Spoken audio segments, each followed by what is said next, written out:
guys, Rasmus here, and welcome to a lesson series that I'm going to be calling Riffing with Rasmus. So the idea here is that I come up with a riff of sorts, typically some black metal, death metal thing, and I'll teach it to you and I'll show you all the small nitty-gritty details of how to play it. So for this first one, it's a riff where we're basically tremolo picking chords, and we're doing so in a bit unusual way. So let me just play it to you again and show you.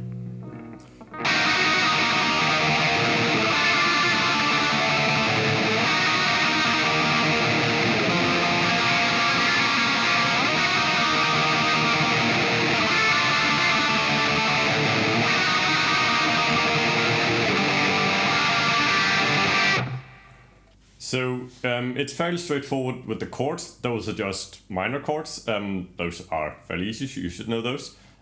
So what is really tricky here is the picking pattern. So we start on the high strings and then we work our way down, but then on the fourth chord that we get to in this repetition, we change the pattern. So let me get a close-up and I'll show you how it's done. Alright, so now that we've got a close-up, let me show you the chords that we're playing here. First is a 5-string bar chord minor chord, like this.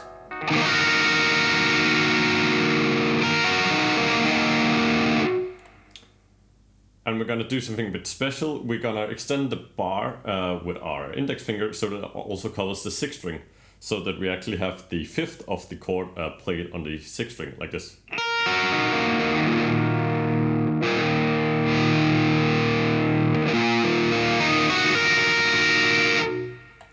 And that is one out of 2 shapes that we'll be using. So we'll use this shape and we'll move it around.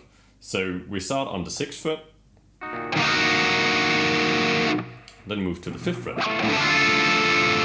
then we go to the 6th fret again, and then we go to the 1st fret. And that is our first repetition. And then we start over, again on the 6th fret, then the 5th fret, 6th fret again, and then we change into another type of bar chord, and this is just a minor chord across 6 strings, so this will be D minor, here in the 3rd fret. So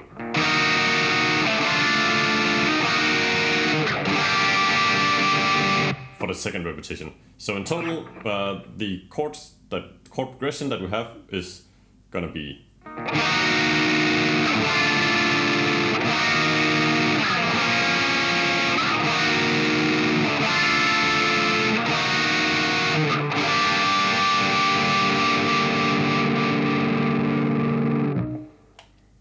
and then we're gonna repeat that 2 times. So as I said, the tricky part here is not really the left hand, it's the right hand, the picking hand. Of course, if you're left-handed, it's the other way around. But anyway, your picking hand. And let me show you how this goes. So what we're doing, we are starting on the top strings, and then we're working our way down. So we're not picking all the strings at once, we're only picking, say about 3 strings at a time, and then we move our picking pattern down. So I'm using this technique that I've shown in another video where I rotate my forearm to get the picking. So I'm not using my entire arm, I'm just using my forearm. And then I start out by only hitting the top 3 strings. So it's that very bright sound and only those notes. And then as you move along the beat, so 1, 2, 3, 4, you move to the next set of strings. So per beat, you move down 1 string. You let all the strings ring out, but you start on the first top strings. Then you move to string 4, 3 and 2. Then you move to 5, 4, 3. And then the bottom strings. So da da da da. With the beat 1, 2, 3, 4. And then we're just tremolo picking it, so.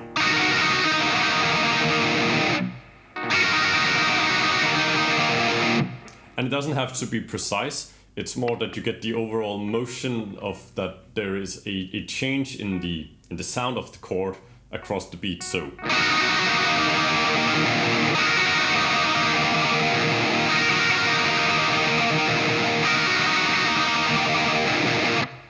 So we do that for each of the chords that I just showed you before. So we have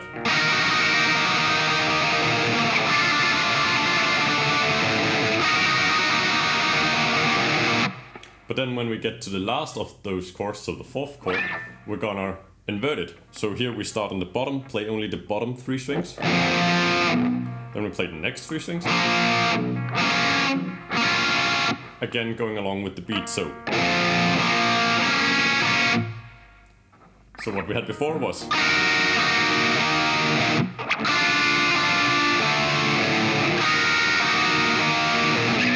then now we have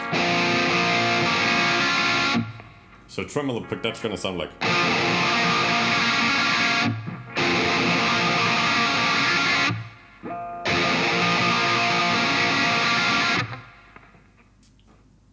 so very slowly this first repetition becomes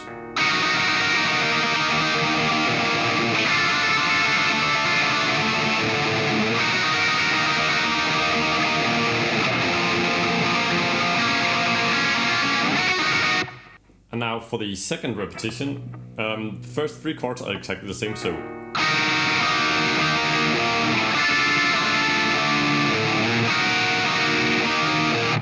and then we move to our G minor here on the 3rd fret, and again we're gonna invert it, so we're gonna start on the bottom strings and play the first 3 bottom strings. Note that I have a 7th string here, but I'm not actually using the 7th string for anything. So slowly that becomes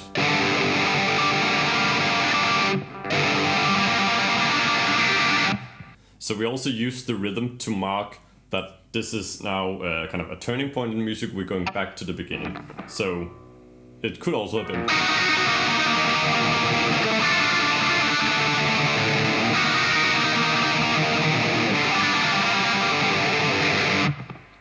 but instead we invert it so that we play so that we kind of catches the listener's ear and tell them like, hey, something is coming up now. The same way you would kind of do a drum fill, which is also basically a way of telling the listener, and now begins a new part.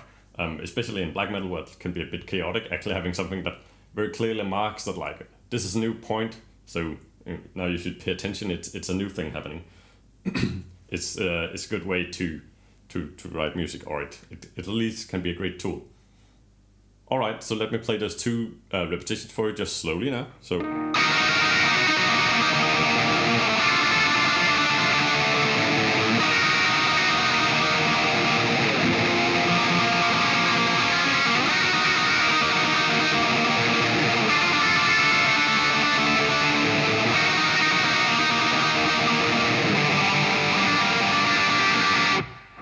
alright, so let's talk about some of the things that makes this hard.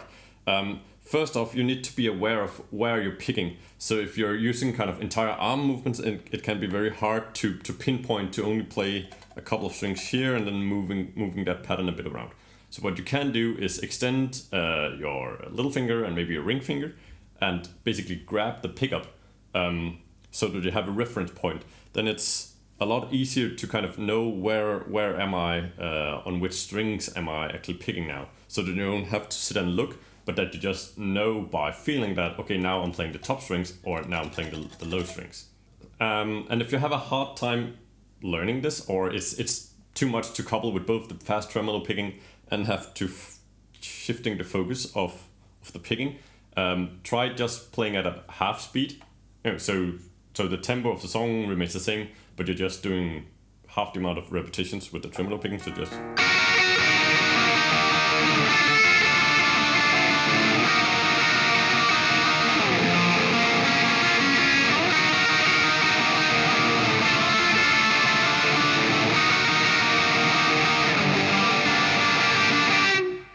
just to allow you to focus on getting the picking pattern right without having to also focus on doing this tremolo picking that might be unusual for you.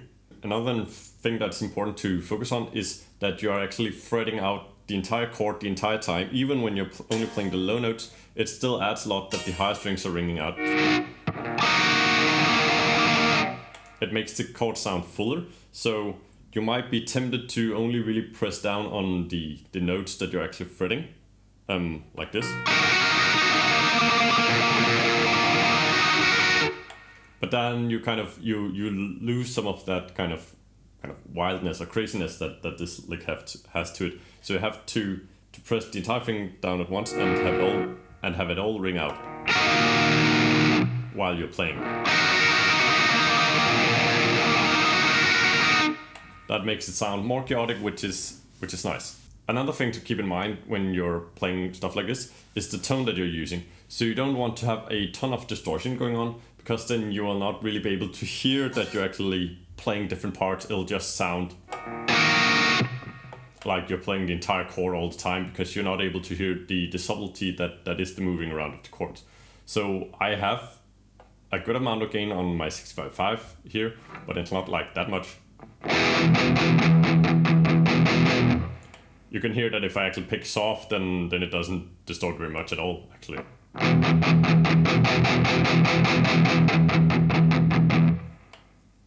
So it should be at a level where you can hear the subtleties in the tone.